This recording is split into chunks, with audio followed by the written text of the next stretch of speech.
सोचिए, अगर एक दिन आपको अचानक याद आए कि बचपन में आपके साथ कुछ बहुत भयानक हुआ था, इतना भयानक कि आपकी पूरी ज़िंदगी बदल जाए और फिर सालों बाद पता चले कि वो सब कभी हुआ ही नहीं था।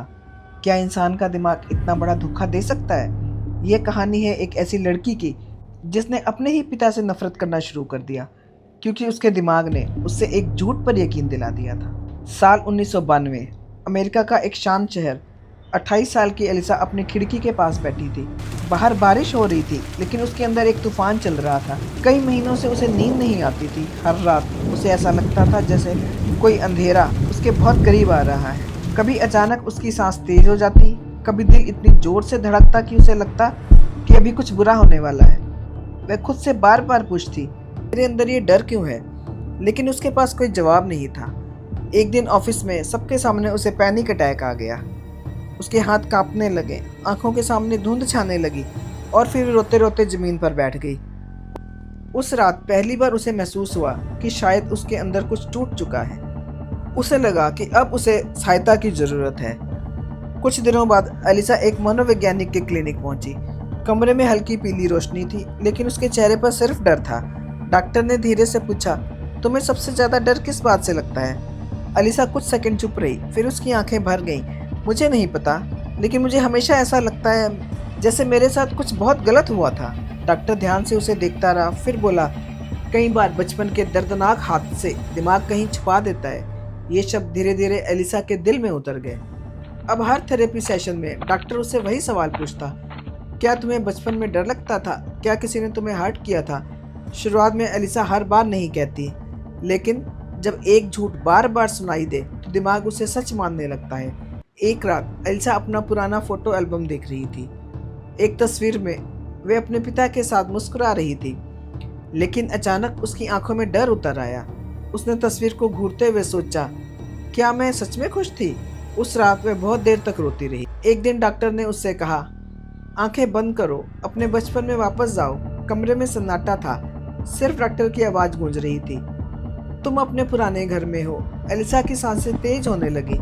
उसके दिमाग में धुंधली तस्वीरें उभरने लगी। एक अंधेरा कमरा, धीमे धीमे आते कदम और फिर डर, बहुत गहरा डर। एलिसा कांपने लगी, मुझे डर लग रहा है। लेकिन डॉक्टर बोला, जो याद आ रहा है उसे बाहर आने दो। उस दिन के बाद एलिसा बदलने लगी। उसे अपने सपनों में चीखें सुनाई देती। उसे लगने लगा कि उसका बचपन एक डरावना राज था और धीरे धीरे उसने उस झूठ को सच मान लिया। अब एलिसा अपने पिता से नफरत करने लगी थी।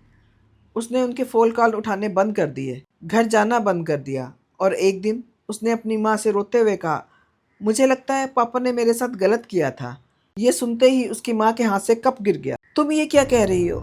लेकिन एलिसा अब किसी की बात नहीं सुनना चाहती थी। उसे अपनी यादों पर भरोसा था। उसके पिता कई रातों तक उसके दरवाजे के बाहर खड़े रहे। उनकी आंखों में आंसू थे। उन्होंने सिर्फ इतना कहा, बेटा, मैंने तुम्हारे साथ कुछ गलत नहीं किया। लेकिन अंदर बैठी एलिसा डर और नफरत में डूबी हुई थी। कुछ महीनों बाद जांच शुरू हुई, पुराने रिकॉर्ड देखे गए, रिश्तेदारों से बात हुई, लेकिन कहीं भी कोई सबूत नहीं मिला। फिर विशेषज्ञों को सच समझ आया, एलिसा की यादें झूठी थी, वे उसके दिमाग ने बनाई थी। बार बार पूछे गए सवालों ने उसके दिमाग को धोखा दे दिया था। जब एलिसा को ये सच पता चला तो उसकी दुनिया टूट गई। वो फूट फूट कर रोने लगी। लेकिन मुझे वो सब सच लगता था। उसकी आवाज़ कांप रही थी और शायद यही सबसे डरावनी बात, इंसान का दिमाग सिर्फ यादें संभालता नहीं, कभी कभी वो ऐसी कहानियां बना देता है जो कभी हुई ही नहीं। और जब इंसान इन झूठी यादों पर विश्वास कर ले तो वह अपने सबसे करीबी लोगों को भी खो सकता है।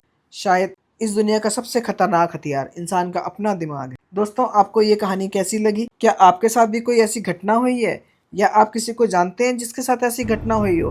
तो मुझे कमेंट करके ज़रूर बताएं। अगर आपको कहानी पसंद आई हो तो इसे लाइक करें, शेयर करें और चैनल को सब्सक्राइब करें। आगे भी ऐसी कहानियों के लिए मेरे साथ जुड़े रहें। धन्यवाद।